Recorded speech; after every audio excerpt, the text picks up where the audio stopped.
He's already quit on the Houston Texans. He did that prior to all of this. He's out. And with what they're trying to build and rebuild in Houston, I mean, Houston's out. So Deshaun Watson, is he about to be traded to the Miami Dolphins? Two things come to mind here if this is the case. First, watch out for the Dolphins as an AFC contender if, in fact, Watson lands with Miami. With the way that roster is built and the way they play defense with Brian Flores and the receiving options that they have, watch out. Number two, it goes against everything structurally that Brian Flores is building, like the mantra of the team, if they trade for Deshaun Watson with everything that he's dealing with off the field. And you're asking yourself, well, what do you mean? Well, this is Flores as recent as today with the Associated Press. Here's his quote that Jacob has prepared for us from the Associated Press, which I pulled from Pro Football Talk. There are a lot of things we weigh when we're making decisions: fit on the team, overall talent, salary cap. And this is Flores talking to the Associated Press.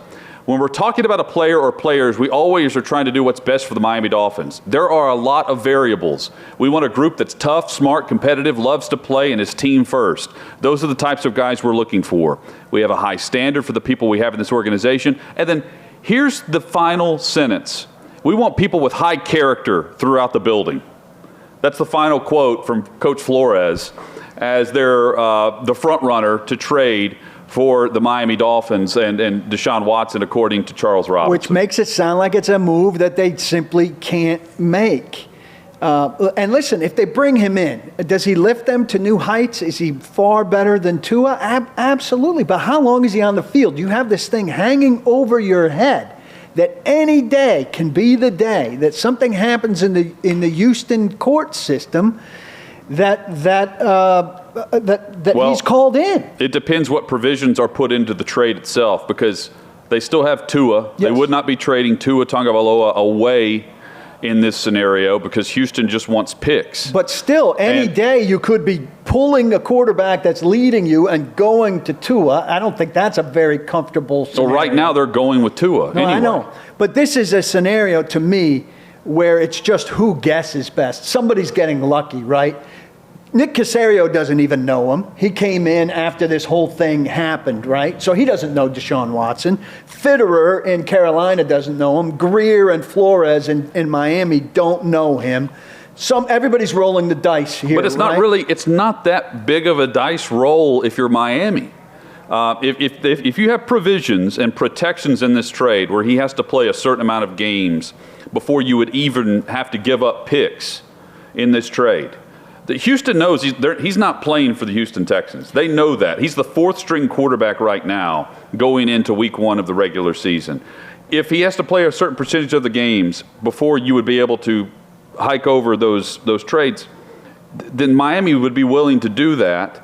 They have the number of trades and the picks available for the trade that would make sense. I can explain that in a moment, how they're set up to make this deal.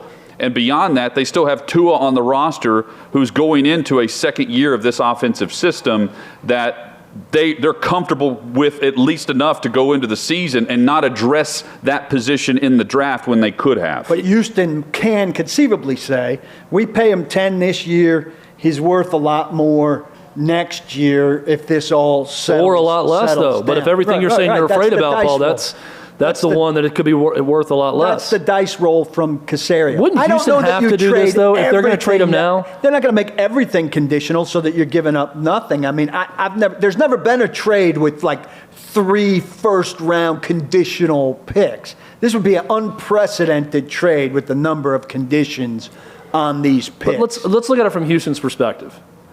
It seems to me like they would have to do this with the conditional part of it, that he's eligible to play. And either way, you get rid of the guy you know is not going to be your quarterback, and you get something in return. Now, if he's not eligible to play, first off, he wasn't going to play for you anyways. And then if he's in real trouble, well, he's not playing for the Dolphins, and you're not getting those picks, yes. But I just don't know any other way they're getting something in return. Well, all the reports something legitimate in return for Deshaun Watson right now. All the reports are, do you wait? And if things clear, you get a bounty after this season with a lot more suitors. Well, I think they're getting what's being reported as a bounty. They don't want to pay him $10 million to be he's already quit on the Houston Texans. He did that Before the trouble. prior to all of this. He's out. And with what they're trying to build and rebuild in Houston, I mean, Houston's out. They're already trading Shaq Lawson this weekend to the New York Jets. To replace Carl Lawson. Yeah, so, I mean, they're done. They have a bunch of veterans on one-year contracts. They're in rebuild mode structurally. And they can't have Watson just hanging out there as the fourth-string quarterback. They're going to be paying, by the way, $10 million guaranteed. The best part about this, even if he doesn't play for Miami, is Houston, while the picks would hypothetically here be a conditional trade, you're still getting a team that would pick up his salary. That's the key part of this, is he's off the books for you. And you can move on, you have a fresh slate, and you don't have to kick the can down the road for where this is all headed. And you have the potential of getting something in return of this trade, where who knows if you're able to trade him a year from now or in the off season, whenever things go in front of the grand jury and there actually is more to be determined by the league in their investigation of all this. Thanks for watching. Be sure to subscribe and hit the bell so you're notified every time Outkick 360 goes live. We are live weekdays, 11 a.m. Central, noon Eastern, right here across the Outkick network. And while you're at it, like this video and let us know what you think in the comments below.